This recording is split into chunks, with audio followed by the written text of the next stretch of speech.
The swimmer continues to ignore lifeguards' instructions. Just wait. Just wait. It's only a matter of time before the swimmer needs rescuing. Smile off your face, eh? An outgoing tide and solid swell have generated a fierce rip at South End. Well, we've got a board rider holding up the swimmer. Oh, yeah. Down the corner. Give south. Yeah, it's moving. Baggis and Will are dispatched for the rescue.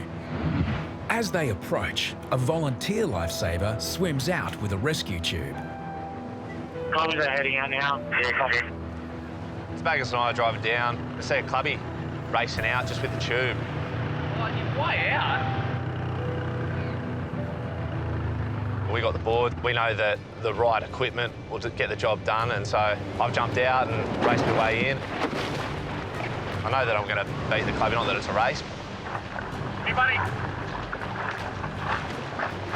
You all right? Bring your legs up. I'm actually very surprised. Mo is a regular Bondi swimmer, Oh! but the rip took him and his friend Basil by surprise. Oh, very rough, for sure. Yeah. Pretty rough. Because the rip just keeps pushing you back, and then there's nothing you can do. Now, the same rip has claimed an unlikely victim, the volunteer lifesaver. Well, we just had a bloke get stuck. We brought him in, and one of clubby got stuck out there. When I got out to him, the rubber ducky was out there. With experienced swimmers getting into trouble, alarm bells are ringing. If locals and decent swimmers are getting rescued, it tells us that the beach is quite dangerous. It's a horrible rip. We've decided to stay and monitor that position because it was a problem area for us. Moments later, Baggis and Will spot a boy struggling in the same rip. So no sooner do you get to shore, you turn around and you're back out there again. It was relentless. Jump on, you'll be all right. 12-year-old Tommy is another Bondi local. Face that way. It's the first time he's been rescued. It was a torrent. It was a really thick, strong rip. Even strong swimmers can get caught in it. I got sucked into the rip. It took forever to get in, and I was sort of just like stuck there. It's just pushing you everywhere. Next one's yours. Yeah, there was just a lot of water pumping through the area, and we're just in and out constantly, you know. Go, Baggis!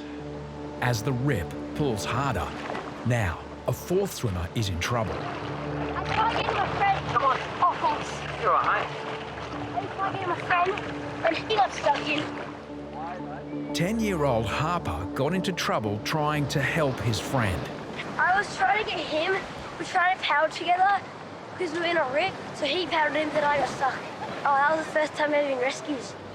When we're rescuing locals and competent swimmers, you're definitely in a dangerous part of the day. God forbid, like a non-swimmer goes in there. So after all our rescues, we just decided enough's enough. We're not having anyone else swim here. Yes, guys, come back to shore for us, please. You're right in the mouth of a rip there. As the rip rages, lifeguards are desperate to keep swimmers out of the water. Not everyone is listening. Hey, Baggis, you see that fella there? What? Oh, yeah. Excuse me, if you go out like that way, you're not going to come in very well. Please, mate, make your way back to shore. The swimmer continues to ignore lifeguards' instructions. Okay. I'll let him go. Yeah, I'm letting him go. I'm letting him struggle. When we tell people to move and they don't, it's frustrating because a lot of the time people don't understand or don't speak English, or sometimes people are quite arrogant and they think that they know their abilities better than what they are. He's gone far out, Baggis. As lifeguards, we can basically see a terrible swimmer before they hit the water, and unfortunately, people just don't want to listen. Just wait. Just wait. It's only a matter of time before the swimmer needs rescuing. South Bondi Beach, Central. I'm going to go out. Yeah, probably, mate. I'll go.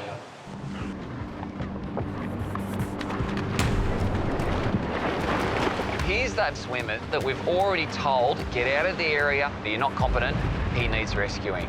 Nothing worse. For frustrated lifeguards, yet another dangerous rescue in rough conditions. I got clipped by a wave, I had a grommet surf into me.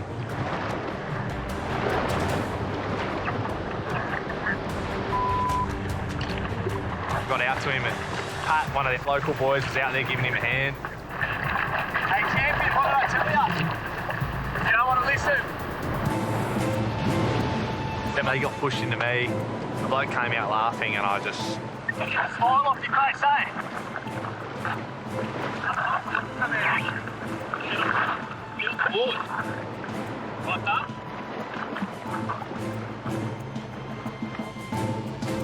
Right now.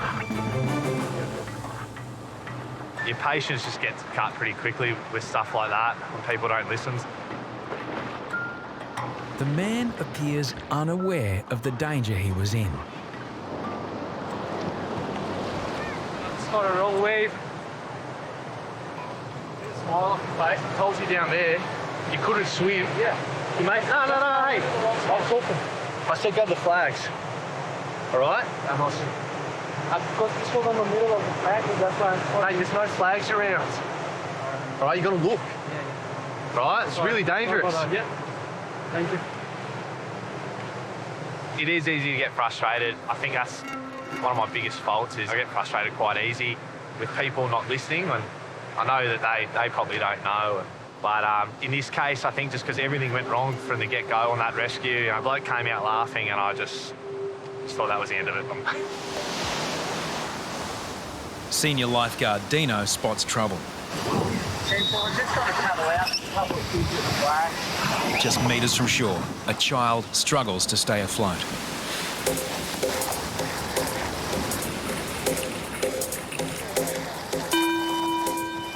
You all right, buddy? The boy's father is also in trouble, kept afloat by nearby swimmers.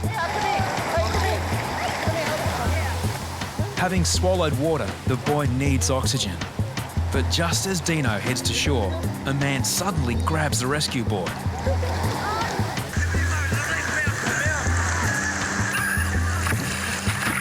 Faking drowning. Real cool, guys.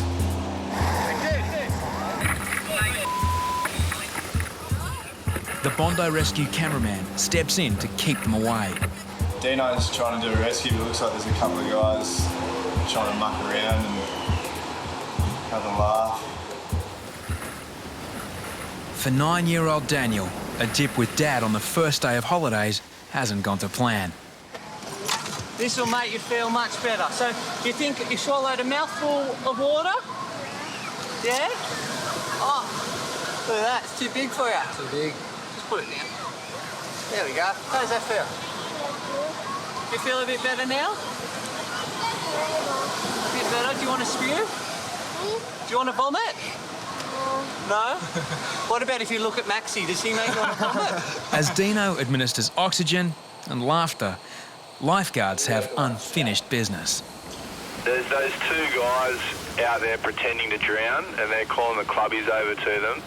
They're the guys that were giving Deano a hard time before. When they come back to shore, just kick them off the beach straight away. It's those two, eh? Yeah, it's those two. Just kick them off the beach. Maxi decides to enlist the help of mounted police. It's those two. They're just being... Just these two here, mate, in two black shorts, walking away. The cavalry has arrived. Disrupting emergency services can lead to serious penalties. The two men are lucky to escape with a move-on order. Can we jump on? Start walking. Toodles. Thanks for coming. Should we slow clap them? We should, hey. Jog it in, boys.